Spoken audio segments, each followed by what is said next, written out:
Good morning, everyone. Hi, I'm Steve Farrell. I am a co-founder and the executive director of Humanities Team. I'm here with Andrea Isaacs, who I'm going to give a proper introduction to in a moment. Andrea, welcome. Thank you for joining me this morning, my dear friend.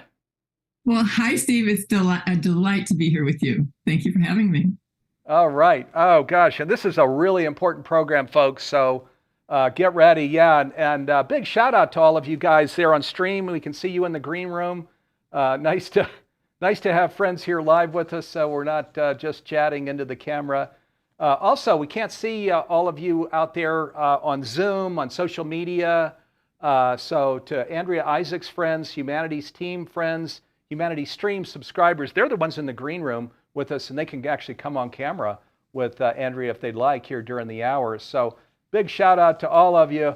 So it's a live program, and we're going to take a deep dive into something that I think is really, really important. It's foundational when we talk about conscious living. So you may well want to come on camera, at least ask questions, get them to us in the first 30, 35, 40 minutes, and then we've got a better chance of getting to them here before we go off the air. So I want to shout out to the Sign Network and John Raymer, Sign.network. They're a huge force for positive change in the world, and they carry this broadcast out to other social media sites. So glad to have you all with us too. Our theme here today is empowered leadership, a ripple of kindness in a rapidly changing world. So yes, empowered leadership, it is that. And of course, when we talk about empowered conscious leadership, of course, kindness is going to be in the middle, right? It's what conscious living is. There's this pure love, you could call it. That's our source, right? That we're all emanations of the one, right? As Michael Beckwith likes to say, or as the good book says, offspring of the one, sons and daughters of pure love, right? So of course, kindness is right in the middle of this thing. Okay, let me give a proper introduction to Andrea. Andrea Isaacs is an international speaker, empowering facilitator, and transformational coach. She is passionate about bringing more joy to motivated, conscious, hardworking leaders who are changing the world. She blends emotional intelligence, the Enneagram, body wisdom, neuroscience, and spirituality to help people live their best lives.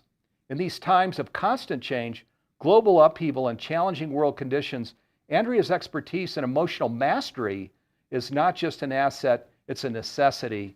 So boy, I think that really is so true. I've actually been through Andrea Isaacs' program. It's on our Humanities Stream platform. So, and let me just call it out. It's called Emotional Mastery Foundation Program with Andrea Isaacs. Emotional Mastery Foundation Program. So all of you that are here in the green room, boy, go check that out. It's one of these hundreds of programs that are on our conscious streaming platform, available globally. And you don't want to miss this one because well, you'll see why, because we're going to just jump right in. So as we start, Andrea, let's get to what this Enneagram is and why it's foundational. Can you talk a little bit about it? Sure. Ennea means nine in Greek. And in this context, it describes nine different patterns of thinking, feeling, and how we take action, how we show up in life. And it is a typology system. However, the way I use it is a little different. It's essential to understand the language of emotion, which we were never taught. And I see it as a wonderful introduction to that language. And if we can recall what we were like or what other infants were like when we're really young, we don't know language yet. And we start with simple language, mama, dada, see spot, run, Jack and Jill went up the hill, and so on. And the emotional vocabulary that the Enneagram teaches us is an essential foundation to the world of emotion. It's not the end all and be all of emotion, but it is a doorway to your emotional mastery. In my system, in the program that we have on the Humanities Team platform, you learn the gifts and the challenges of each of these nine personality styles, they're all predictable. And as we learn how to embody them, which you learn in this program, you start to master that introduction to the language. Ultimately, who you're being and the emotional choices that you have don't have to be related to the Enneagram, because now you're fluent in this language and you can actually choose whatever emotion you most need in order to be your best and highest self, which is what it means when you are a conscious leader. Yeah, beautiful. And just to kind of put this in perspective, as we're growing up, we have a personality type, right? An emotional blueprint, you could call it. And we might look around at other emotional blueprints, people in high school and stuff. Oh, that person is really interesting. Oh, I love the way that person is, right? But it's usually left at that of just, well, I just am the way I am, and she just is the way she is. But what this program says is, that is not the way we want to look at it. Who do you want to be?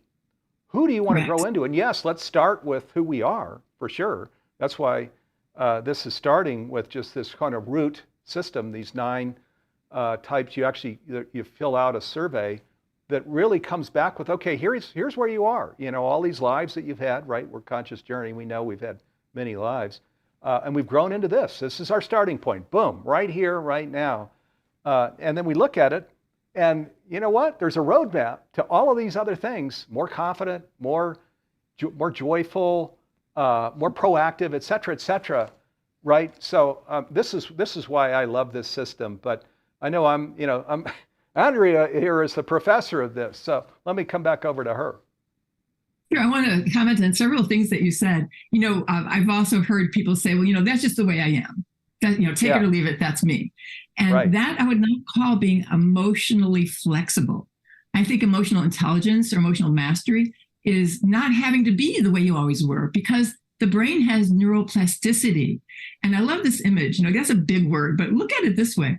When we were kids, I don't know about you, but I played with this stuff called Play-Doh. And I love to mold it in my hands and make these different shapes. And our brains have that quality too. That's what neuroplasticity is, which means you don't always have to be the way you always were. That means change is possible when you know how. Let's see, there's something, so many things you said that I want. Go ahead. Yeah, and the beautiful thing about this is you take that survey and it just nails you. It's just, these are all the things, man, you really got it going over here. Blah, blah, blah, blah, blah, blah. And then tell me about this. Were there things that happened here growing up? Let me understand this one.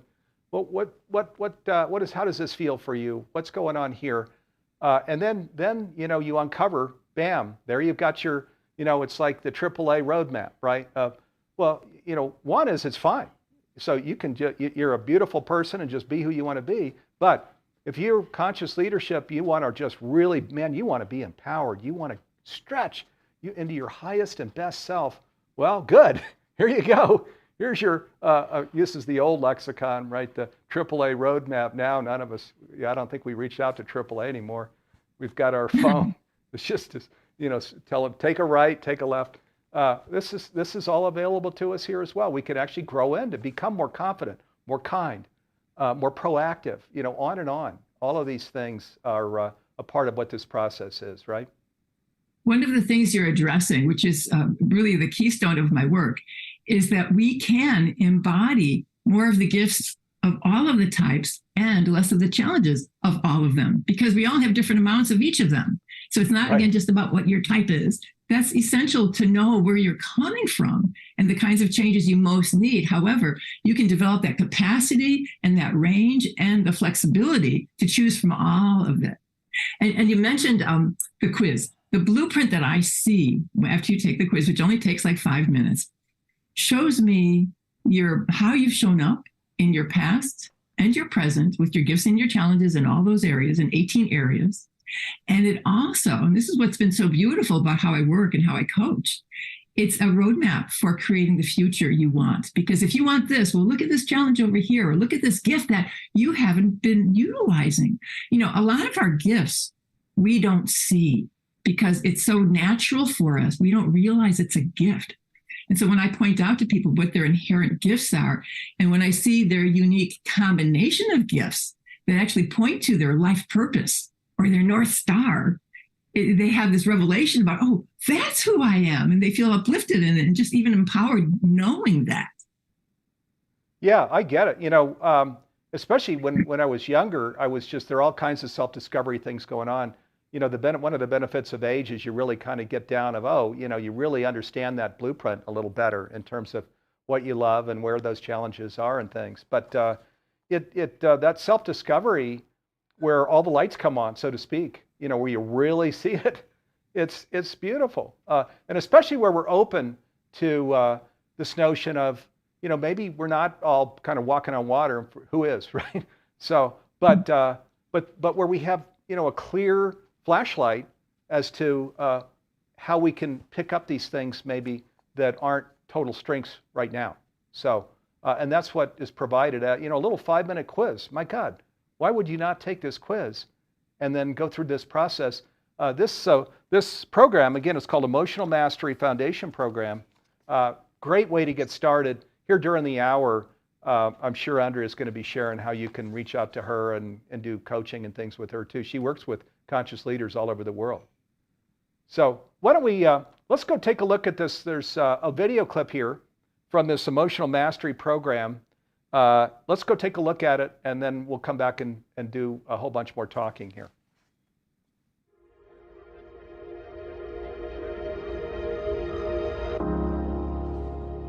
When I was a dancer and I knew I wanted something different in my life, there was a change I had to make. And I became aware of this system called the Enneagram. Ennea means 9 in Greek, and gram is a drawing or diagram. And the Enneagram is a symbol that has 9 points on it. And each of those points represents a different personality style. And as I learned about the system, I learned a lot more about who I was and why I was the way I was, which gave me a lot of compassion and understanding for myself. And I started to recognize people in my life. And I had so much more understanding about why they were the way they were. And I remember also having some, well, I'll call it envy of, oh, some people have these gifts that I didn't have. And I'm like, why don't I have that? And I noticed things that were missing that I wanted to be all that I wanted to be. And I realized these different emotional strengths and gifts were things that we could embody. And so I created something called Any Emotion based on my dance background, where we could actually use movement. I don't use that D word when I teach because people think they don't dance, and you don't have to be a dancer to do this. You just have to be aware of your body. We could actually move in a way that we could explore and understand and actually embody more of the gifts and strengths of all of the types. Oh, by the way, and less of the challenges, because every type has a very predictable way they spiral down when they're challenged. And I realized, you know what? We actually can embody more of the gifts of all the types and less of the challenges. So my perspective on the Enneagram is, yes, we do have what I call a core type. And then we start to learn that we can embody the gifts of all of them, and your type and the Enneagram becomes a doorway into your emotional mastery. What's useful about knowing our type is the thoughts, the feelings, and the behaviors that are part of that personality are actually part of our comfort zone. And whenever I go like this, I'm referring to your comfort zone. And we all have one. It's those thoughts, feelings, behaviors that we do often, that we do over and over and over again.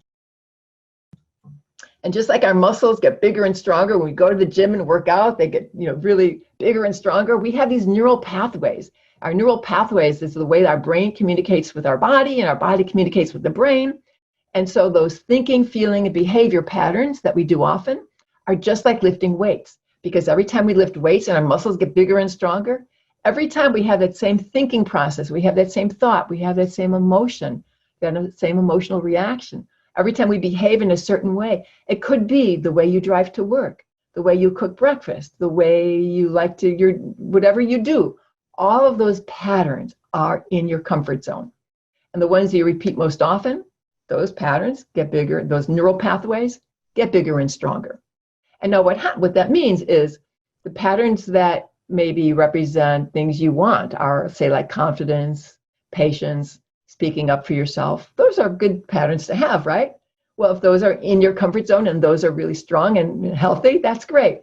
And if you are repeating patterns that don't have confidence, maybe it's shyness, maybe it's impatience, maybe it's getting angry unnecessarily, If you do those a lot, those patterns have strong neural pathways.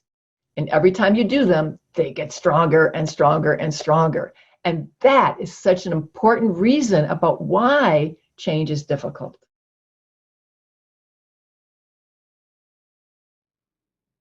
I love that, Andrea. You take some things that are, you got quite a bit there, and you make it really pretty simple in terms of just kind of walking us through stuff and saying this is why it's tough, but here's how it's made simple. Starting with just Exactly. this whole blueprint of ourself. 5-minute quiz, just starting with a 5-minute quiz. So let me just share briefly again. This is Emotional Mastery Foundation program. It's on Humanity Stream Plus. So for people that aren't familiar, this is a conscious streaming platform. It's all over the world. We're the largest global nonprofit in transformational education. It's really a cost-effective way to be in this whole transformational education area or to live consciously, because it's $3.99 a year, $39.99 a month, and these days a single master class is right around $350 for in the industry. So this is one of hundreds of programs that's a real gem. That's why we're devoting an hour to it here today. But Bruce Lipton and Shamini Jain, we're just launching their brand new program right now. It's called Flourishing Through Chaos. So if you're not familiar with Humanity Stream Plus, check it out. Andrea has 17 programs right now, including that are on the Humanity Stream Plus platform. There's a search feature, and you can just go enter in Andrea Isaacs' name, and you'll pull up her masterclass and all of her other programs on the streaming platform. Okay, so I'm going to come back to this little video segment and just ask you some questions here, Andrea. So when it comes to making a significant impact, what are the 3 biggest challenges transformational leaders contend with? So I want to just go right down into the practical here. I've discovered this because of the quiz, and I started to see that one score impacts another score and it impacts another, and there's this what I call a domino effect that accumulates to either really lift you up and empower you, or to pull you down and disempower you. So the most common combinations of challenges I saw really surprised me. As entrepreneurs, you're all creative. You've got this abundance of ideas, which is a gift. However, there's what I call the gift gone wrong, which is essentially too much of a good thing. So how does that show up? It's what I call the scattered whammy. It's a red score for a particular type, for type 7, for those of you who know the Enneagram, which means you have so many possibilities that you don't know which one to pursue. You don't know which one to focus on. Now, the combination of things that make it really tough to change, or why people think it's tough to change, because remember, change can be easy, is your decider could be offline. I see that in your score that represents your ability to listen to and honor your gut knowing. And if that's not a 10, it means your decider is offline. And there's a ripple effect or a domino effect to that, which means your green score for 5, which means your ability to really focus and get to the bottom of some body of knowledge isn't there. It means it's not that you can't focus, but you have so many ideas, your decider's offline, you don't know what to focus on, and the ripple effect of that is you're not achieving as much as you can. Now, you might be achieving a lot, but you're working against yourself, and all that you're doing could be so much easier if we went back to the first domino. And it's a little different for everybody, and I can see what your first domino is when I see your chart and I talk with you, but it could be getting your decider back online. And there are a lot of reasons. The reason this is unique to each individual is there's not usually, I haven't seen an exception to this yet, a good reason why your decider is offline. It could be that way back when, as a little kid, you were told that your opinions don't matter, or you can't do that, or for some reason, confidence was kind of beaten out of you. And that's a wound. These early life wounds that some of us don't even remember. They take up room. Wounds take up room. And when those wounds haven't healed yet, we don't yet have room for a new neural pathway for really, for getting our decider online, for making a choice. This is who I am. This is what I'm going to do. This is my mission. This is why I'm here. It can't happen until that wound heals. So that's one of the biggest challenges I see in entrepreneurs. I could go on unless you want to comment on that one so far. Yeah, boy, I mean, so I'm an entrepreneur myself, and this is the third one, humanities team. I won't start another one. But boy, when you get, like when humanities team started, it was all, we tested everybody. Almost everybody was an E. It was, that's, oh my God, you got ideas flying everywhere. And very challenging because everybody's sort of attached to their idea too. So really, really challenging. But interesting, I can see the wisdom in what you're sharing here, Andrea, that because it's a natural thing, this decider thing. So why would it be dormant? And it'd be dormant for the reasons you share. I was lucky. See, I had the reverse situation of divorced parents living with my mom. There were seven of us actually, and she had a full-time job. So, boy, that decision thing, that thing was on, big time from an early age of, you better figure it out and you better go do it, right? Because there isn't anybody even understanding what those options are that can sort of go through that with you. So it was sort of the opposite of that, which then I think helped me as I decided, let me try this entrepreneur thing out that really worked for me. But yeah. Can I comment on that, Steve? Yeah, of course. So, and I think when we spoke last, you were fine with me talking about your blueprint. Is that okay? Yeah, for sure. Yeah. Funny time to ask you, and with all these people listening. So I love how you describe why and how you became confident to get your decider online. If we look back in your childhood, your parents, because of the divorce, weren't there for you. And the one score that I saw was sort of a kink in the armor. Right. Was about trust. Because you couldn't trust, as a kid, you couldn't trust that they were there for you. And even though it was still pretty high, and I remember you're saying, what you're doing with Humanities Team is a big lift. And you can't do it alone. And that's so true. And the idea of trust is essential when you want to build something big. It's a combination of trusting yourself, trusting that you are on the right path, trusting your team, trusting that who are the right people to have in my team. And wow, what I have seen in your growth and the growth of Humanities Team is you've raised that score because what you're doing has grown so beautifully. Yeah, thank you. Yeah, and I wanted to, I was going to ask you before we went offline, what was the thing again? So that's right, that was the thing. And, I think what helps me too, as you may know, Andrea, and that as everybody in Humanities Team knows, we call Humanities Team the God job, right? So it's not like something that I'm trying to, Steve better figure this out or have the vision or make this decision. We're actually unfolding what we believe is the one, Source's plan, that we call God or the divine. And so we see that, it's like her vision fully manifested. So, and if you're going to trust somebody, boy, there's one that you can easily trust, right? Well, she's got it. We're the arms and legs and lungs of this thing, So every day we're just kind of unfolding it a little more, a little more, a little more. I love that you call it the God job. I don't remember hearing that. I didn't say this when I talked about trust, but for some people, when trust has broken early in life, not only do they not trust themselves and where they're going or trusting others, but they stop trusting God. They stop trusting life. And boy, that's a big wound that really has to heal in order to say, to do what you're doing or to be our best selves or to really make a difference in the world. The idea of trust has to heal. It's essential.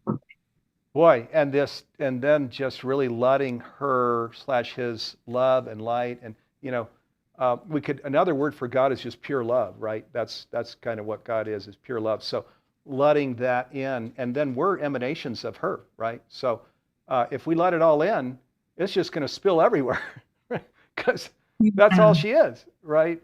And that kindness thing, so that's an easy one. It just is just going everywhere where we let it all in. So yeah, I mean, we could keep going with that. More about kindness and love, if I may. Sure, please. Yeah. So the title of our talk is The Ripple of Kindness. And why would that even be important to talk about? Isn't it just assumed that we're all kind? Well, not necessarily. So Ripple actually became an acronym for me. So the R in Ripple is, well, what's the reality you're creating? How am I showing up? What is the reality of what's around me in terms of people and life events and whatever? The I, Ripple, R-I. I is whoever you're being is making an impact. Our words have meaning. Our words make an impact. Our actions have meaning. Our actions make an impact on others.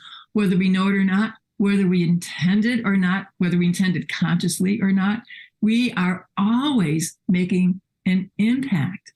And that impact, of course, is a ripple which goes out further and further, because everyone whose lives we touch, they make a ripple and it goes out further and further, and everyone in that ripple makes a ripple, and so on. P-R-I-P. The first P in ripple is whatever those thoughts, feelings, and actions we've been doing are patterns. We've talked about patterns earlier, often based on the Enneagram, but our personality, our comfort zone, which the video illustrated, it's useful to see what our patterns are, because it's how we're showing up. We can't really make change if we don't know what it is we want to change. Which brings us to the second P, R-A-P-P. So the second P is, what patterns do you want? And that really implies growth or change. And as we talked about earlier, a lot of people think change is difficult. Well, it's not when you know how. I just have this foundational belief that change can be easy. And I want everyone to realize that you don't have to realize, oh, I got all this work to do, or I'm done changing. I think change is an ongoing journey of life, change and growth. I don't think I'll stop growing until I take my last breath. All right, P, L. The L is love, kindness, consideration, compassion. All of that I look at as under the umbrella of love. Now, why does this have to be said? Well, you know what? When we feel that in our hearts, there's a tenderness, there's a vulnerability. And some people don't want to be hurt. They were hurt once upon a time, and they swore, I'm never going to let myself be hurt like that again. And they put a shield up. And what happens next? Well, they're not as kind. It could be mean or nasty or judgmental or critical or even abusive. And then there's what I call a wrong use of power. There's nothing wrong or bad about power. It's what you do with it. There is a right use of power where you are empowered to be all that you are. And I think all of that is under the second P of the P, the pattern that you want, so that you can make the ripple you want to make. All right, P-P-L-E. The E means that then we are able to evolve to our best and highest self, no matter what. Yeah, boy, beautiful. Love it. I would totally agree with everything you said. Let me bring in something, just a really simple little thing that underscores some, or if not all, of what you just said, Andrea, which is, Stephen Covey had his 7 habits, which of course were quite powerful. Habit 1 was be proactive. Habit 2, begin with the end in mind. So this one has really stuck with me because I work also with mediums and the near-death experience community who spend a good deal of time talking about the panoramic life review, where when we transition and go back to the non-physical realm, it's all right, the soup of, there's just one. If we didn't quite get it here on the earth, that we're not separate, well, we're going to get it in a hurry as we transition back. But first we go through this panoramic life review where, like Andrea, I'm seeing Andrea and what she's thinking, seeing, and feeling from me during my lifetime. The thing just, I guess it's still, yeah. So a little camera thing here. And it's like this. So throughout my life is where it's all people seeing and feeling me throughout my life. And at the end, we're asked, so did you and God really do what you wanted to do, in this lifetime? So that is the whole of it. And that question is for the next life that we live into.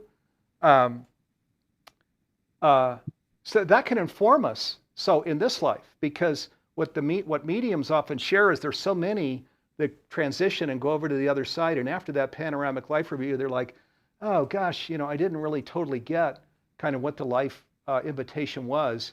And, they didn't really have their ladder totally against the right wall. And likewise, as these mediums are working with people, they're finding that people are also a little lost on this of just, why am I here? What am I supposed to be doing? It's not all working for me.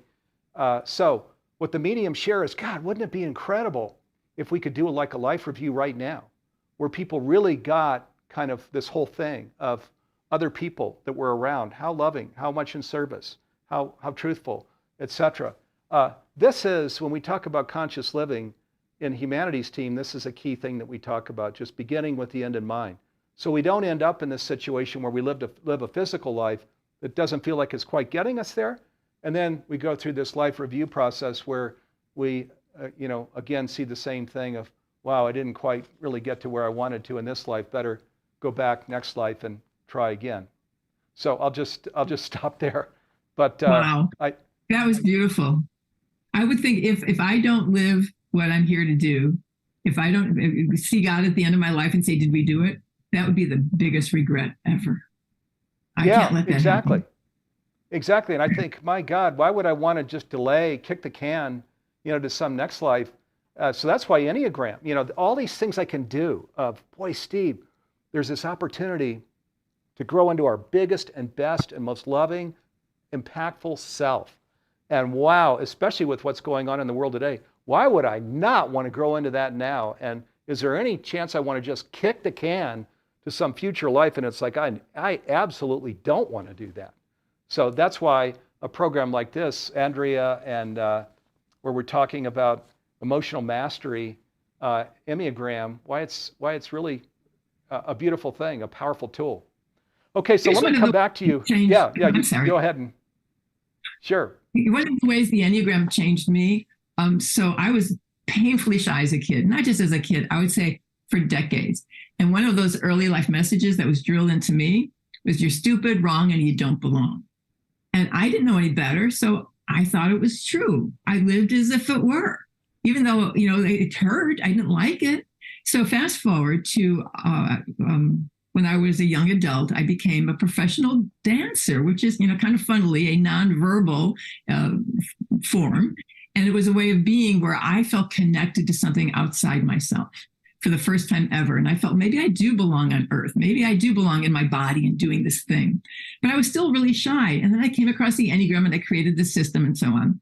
But what happened next is what really surprised me, because confidence became a part of who I was. How? Well, strangely, it was not just moving in the way of type A, the naturally confident person, the person called the leader who takes charge and so on. But when we go into the shadow side, and we go into the shadow side of each of the types as a way to understand and also as a way not to have to be that, there's a lot of energy in the shadow side of the leader. It's being short-tempered. It could be being angry and even explosive. And I was around so much anger as a kid that I remember swearing, I'm never going to be like that. That is not who I want to be. Well, I threw the baby out with the bathwater. We have a saying that, that captures that, quality of not wanting that, because anger is just energy. And we can let ourselves feel that energy and choosing how we want to use it. So in doing my exercise that I created for other people to first just learn the Enneagram, changed my life, because I learned when we went into the shadow side, and the whole room exploded in anger. And I'm like, I was so scared. I couldn't let them see it because I'm teaching here, but I was scared. And then I had this light turn on. It's like, oh, wait, that's just energy. And I could choose to use it the way I want. And that's when everything changed for me, because I could choose to stand in that energy and have a voice and speak up on my behalf and take action towards my dreams. Everything changed because of the Enneagram and how I chose to use that energy. Well, if we don't have a 2 or 3 minute video clip with you telling that story, we need one. Because this is it. This is it. Is in today's world, there's all of this spin, a story, and marketing, and putting the lipstick on the pig. Here it is, where you grow up like that, and I'm sure people, we all knew, right, had friends like that were experiencing these kinds of things. High school could be challenging for many, especially where they found themselves on the wrong side, such as what you're describing. And where you go from that to who you are now, where you're like an emblem of confidence and stretching and leadership and so on, it's like, wow, there's a transformation. So yeah, if we need your 2 or 3 minute clip if we don't already have it, Andrea. Thank you. Okay, so I'm going to just keep going to questions. So what's the one proven solution from your emotional mastery and empowerment toolbox, and what outcomes can that lead to? Sure. Well, I kind of referred to this already, when we're not being all that we want to be yet, and I'm looking at your blueprint and I see where the wound was, everyone's journey is unique. It is. And so we go into the early life wound. And now some people say, well, you know what? It's so painful. I don't want to go back there. And there can be resistance at first. And so I do it when the time is right, when people get to know me and they're comfortable with me. And people tell me that I build a trusting container where they're safe to be seen. And so we go back and just temporarily tap into the wound. And here's the reason why we need that. Think of, say, a vaccine that has flu virus in it that's supposed to keep you from getting that strain of the flu. If you get the wrong vaccine, it doesn't keep you safe from that strain of the flu. With that in mind, we all have our own unique emotional venom, so to speak. It's also like, you think of it as poisonous snake bite. That's a venom that could kill you. If you get the right antidote, it saves your life. The antidote has some of that poisonous snake venom in it. So when we go back to your unique story, which is, of course, unique to you and why you are the way you are, we just get enough of that emotional venom, so to speak, that informs our antidote. And together we co-create your unique antidote. And it's a combination of a mantra, which is a word or a phrase, and a mudra, traditionally is a prayer or meditation position, that together share the same intention of how you'd rather be. And this pattern then, especially because it involves the body, is not just an affirmation, it creates a new neural pathway. And then it changes the brain, it changes the energy in your body, it changes how you think and feel and react to life, it changes everything. And it becomes the domino that creates a new ripple. Okay, so let's go down deeper into this science thing, and maybe you can share the neuroscience of change and growth. Sure. Well, every thought, feeling, or action that we've ever had or done has a neural pathway. And I kind of said this in the video clip you showed earlier, but I can probably expand on it. And every time that thought, feeling, or pattern is repeated, that pattern, just like when you exercise and you do your reps, those muscles get bigger and stronger, that neural pathway gets bigger or stronger. Every time you got the message that, Steve, you've got to figure it out. That pattern for you is really strong. Every time I got the message, I didn't belong. That pattern got stronger. Whether you like it or not, every time that thought, feeling, or action is repeated, that neural pathway gets bigger and stronger until pretty soon it's running the show. Those neural pathways get so strong, and the neural pathway for how you'd rather be is outside your comfort zone. And that means there's no neural pathway for it yet. And neuroplasticity has proven that the brain can keep creating neural pathways for our lives until we're brain dead. We can do that. And so how do you do that? And part of the magic of my work is how we create the neural pathway that's unique to how you want to change and grow. Every thought, feeling, or action releases a message, a dendrite from the brain that lands on that neural pathway that sends that message throughout your whole body. So these neural pathways create, it fills your whole body. Every cell of your body will carry the message of how you're being. Yeah, well, you can see why I love this so much, because in today's world, there's a lot, even that feel as a victim, right? Where just it's gone wrong. There was a shyness, whatever. There were these things from growing up that were challenging. And then it just feels like there's this dark cloud over people their whole life. We all know family members, friends that have this going on. And this is kind of this in an extreme. And then less extreme, we all know people who are shy, who are really bright, but are just really haven't ever pushed through, haven't stretched into bringing their voice to important meetings and decisions. And we're just saying, this is all really so easy to turn around if we just understand this, what we're talking about here, right, Andrea? You just mentioned something that reminds me of the second most common thing I see holding people back from being empowered, conscious leaders. When our inner critic kicks in and starts telling us something like, that was wrong. Oh, you made a mistake. Oh, you did that again? Or who do you think you are? Or something like that. Anything remotely like that. That is the biggest deflator of your dreams. And that's another wound that has to heal so that we can change the message in that voice. Instead of saying, no, you can't do that, that voice is saying, you go, Steve, you got this, go for it. And it's uplifting, it's empowering. And if we don't let ourselves feel that power, oh, by the way, that's something else that people get really afraid of. If we've experienced the wrong use of power, we hold back from feeling our own. And as I said earlier, there is a right use of power. And we have every right to be empowered, to be all that we are. And if we're not that, we can't empower others. And if we're here to make a change in the world, we have to know and understand and choose to use our power in the right way, in the right use of power. It's essential. Boy, let's go right in. Let's go into conscious leadership, because this is really now bringing us into a conscious leadership discussion. We talk about the right use of power. And I'll talk a little bit about this too, because this is, in fact, I have my own masterclass on conscious leadership. But Andrea, share what is the right use of power? How do you frame conscious leadership for those in your programs and those that you're coaching? Well, I think it's a journey that starts with, of course, being conscious. But what's funny about that is how that definition has evolved over time. It used to mean you're alive, you're awake, you're alert, you're breathing. That's conscious. You're breathing. Yay, right. I'm alive. And it has evolved to mean much more than that. The implication now is that you're not just mindful, but you're choosing on behalf of not just your best and highest self, for the best and highest of all involved, for the best and highest of the planet, of the world.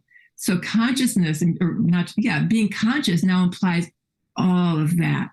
It also, for me, in how I work, means being able to embody a greater range of emotion, so that when we are challenged and when we're stressed, we know that we can choose whatever emotion would best serve being our best selves, for the best and highest of all involved, for the best and highest for the world, for whatever it is that we're wanting to accomplish.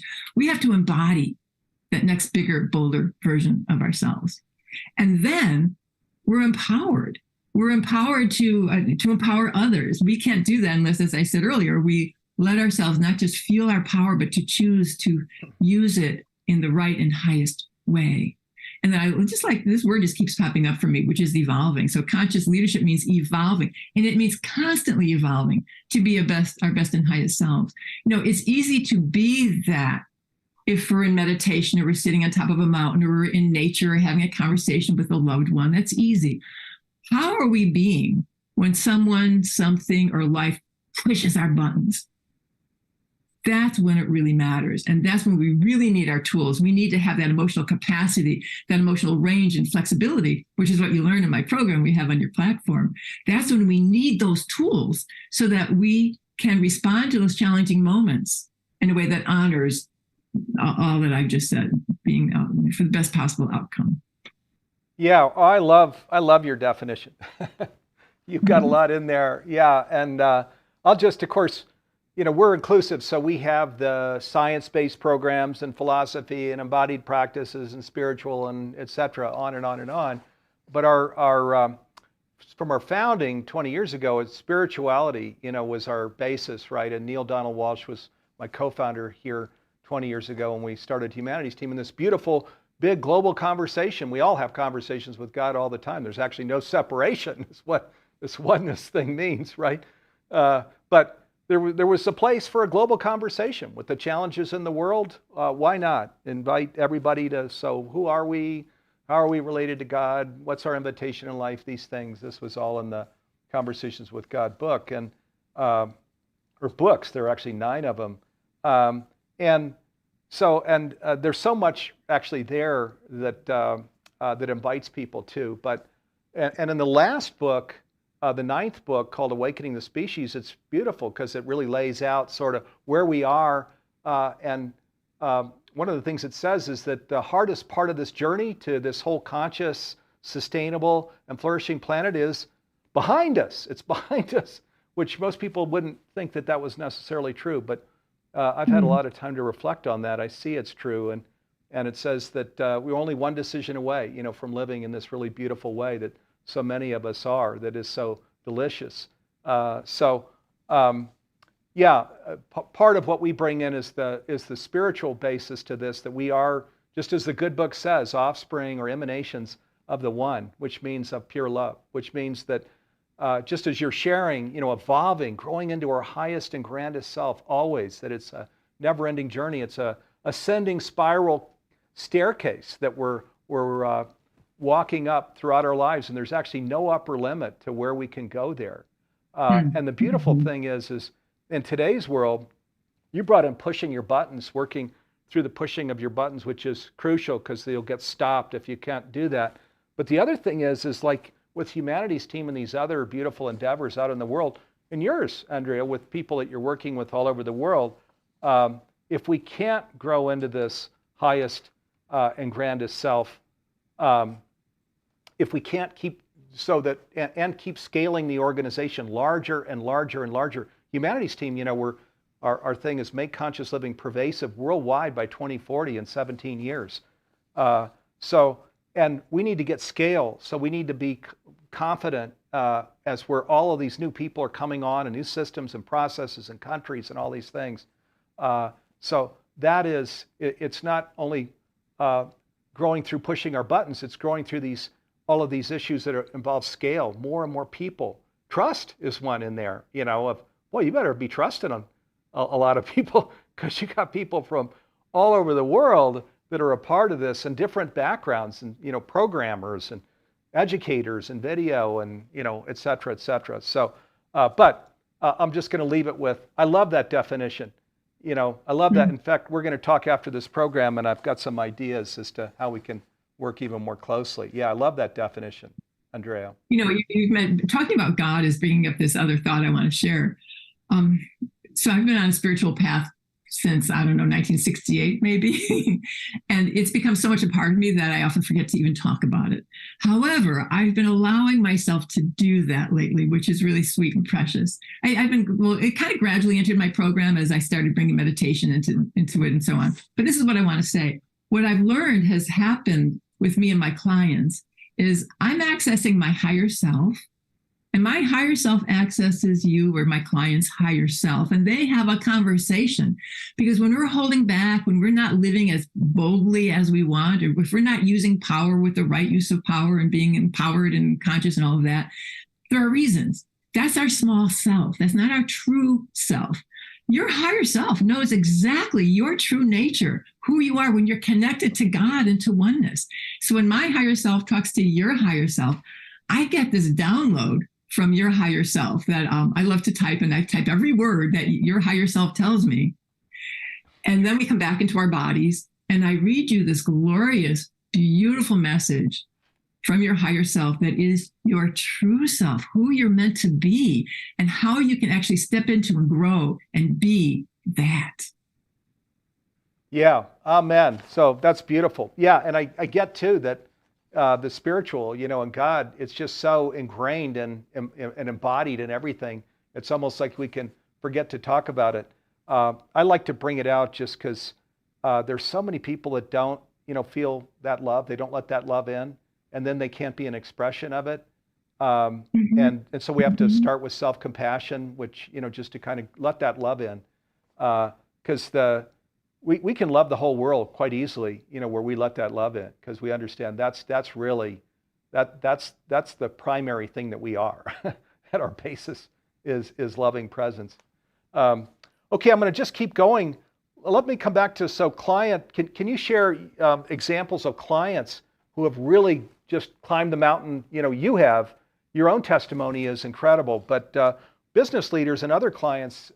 Can you give examples of people that have gone through this program and have really come out in a huge way on the other side? So, how we do anything is how we do everything.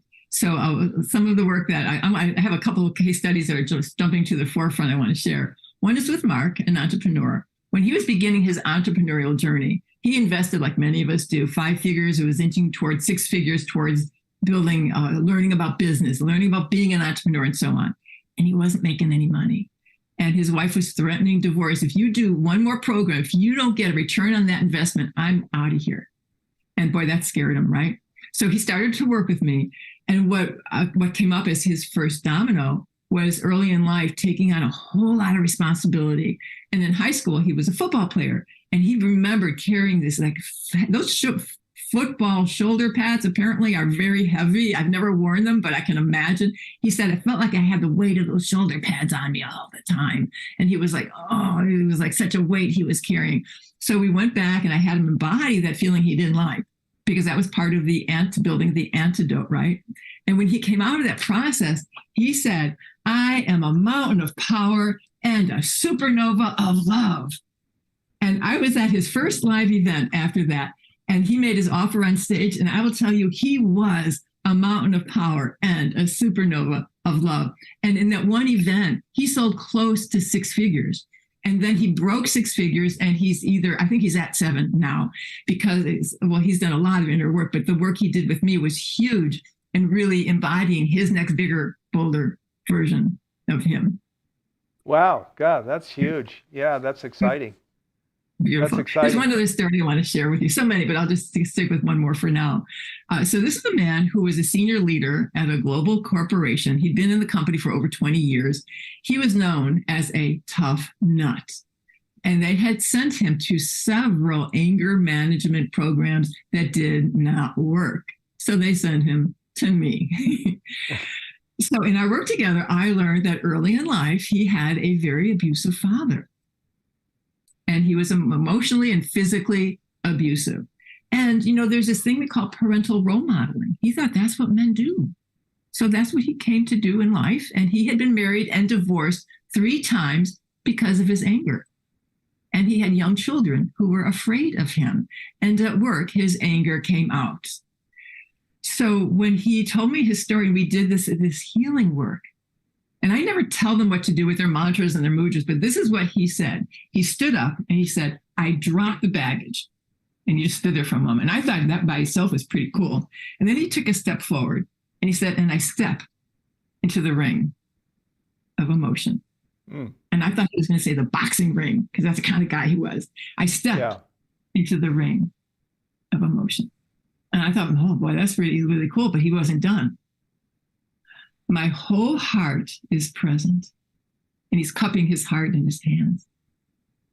And then he reaches his palms forward and he says, and I'm ready for a new way to love. Now, you wouldn't think this is about leadership, but this changed him. And he went back to work a different man. And his boss called me the next day and said, what did you do to him? He's a new man and a new leader. Wow, nice. That is very beautiful. Yeah, and not easy, where you've got that kind of background and then to come into that kind of outcome.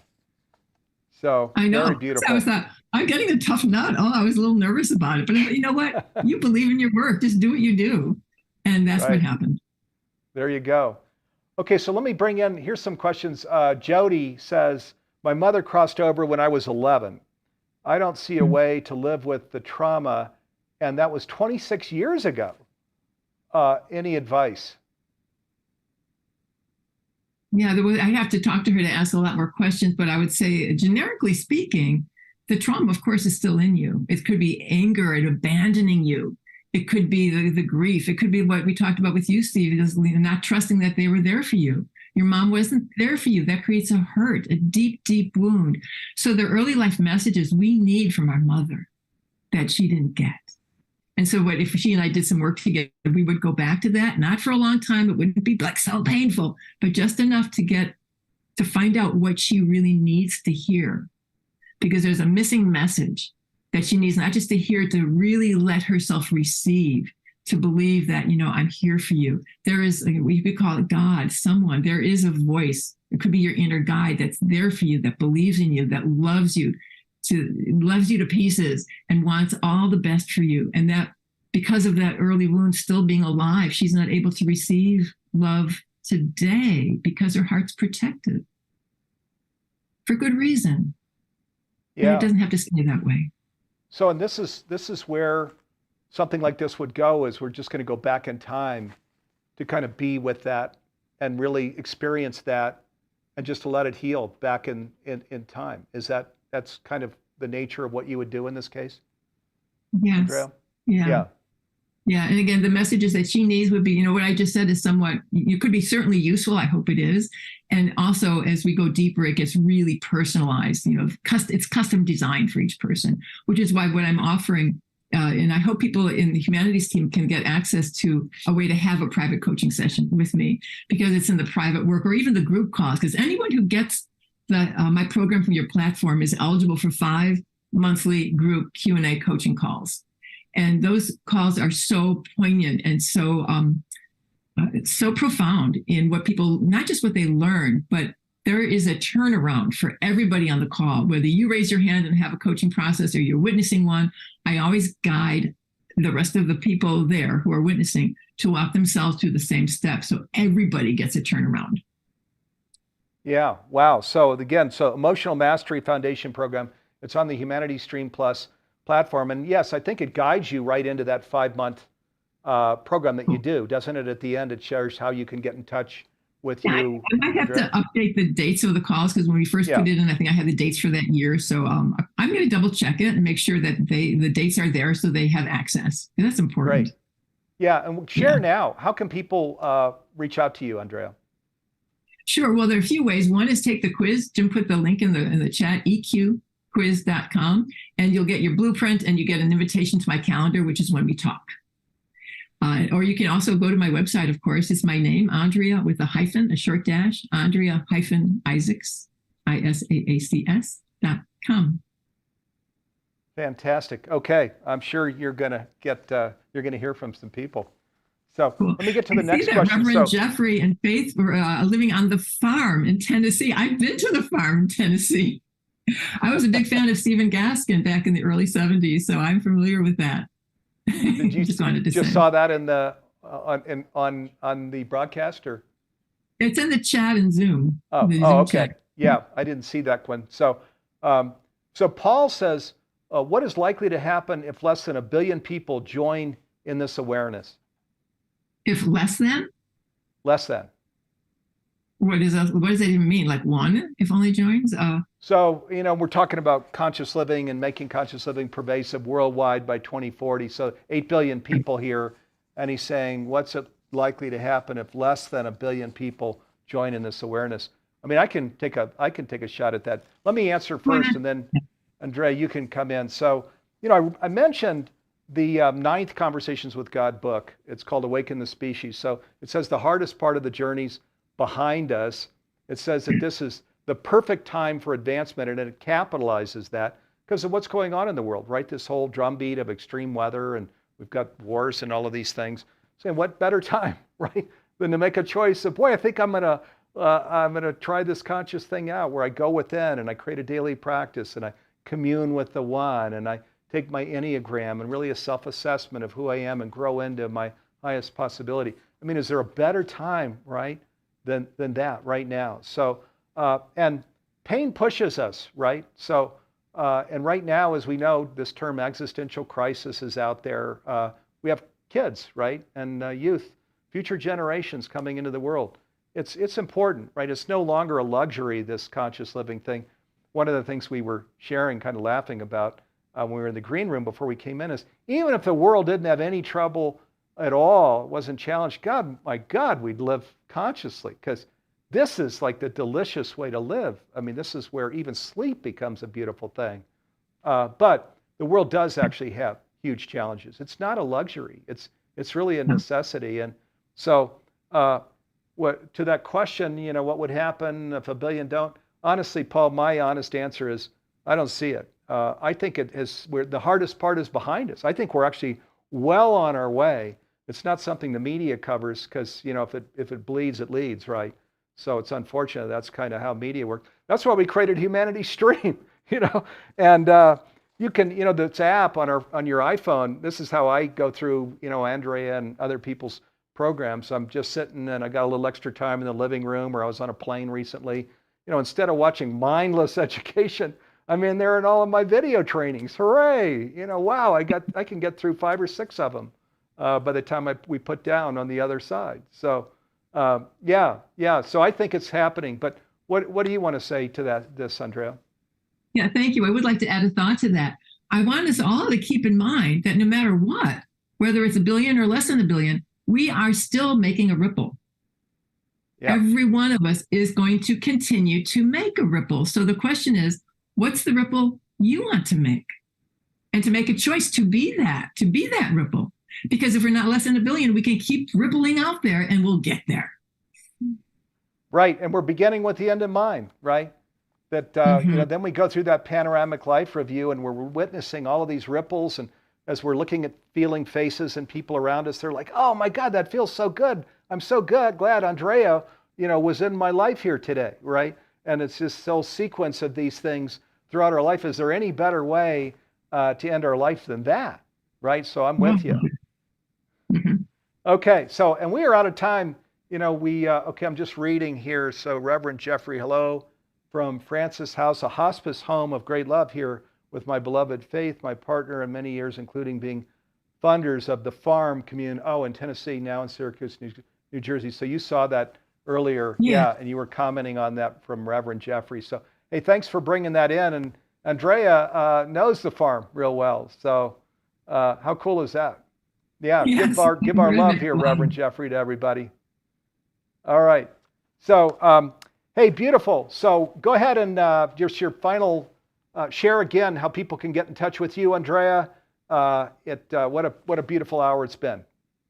Oh, it has been for me too. I want to let people know, remind you all that change can be easy. And it starts with, in my world, taking the quiz at eqquiz.com, and you'll get your emotional mastery blueprint immediately, and you will get an invitation to my calendar, and then we'll get to talk about how you've been showing up in your past and your present, and how your blueprint can be a guide for the future you want to create.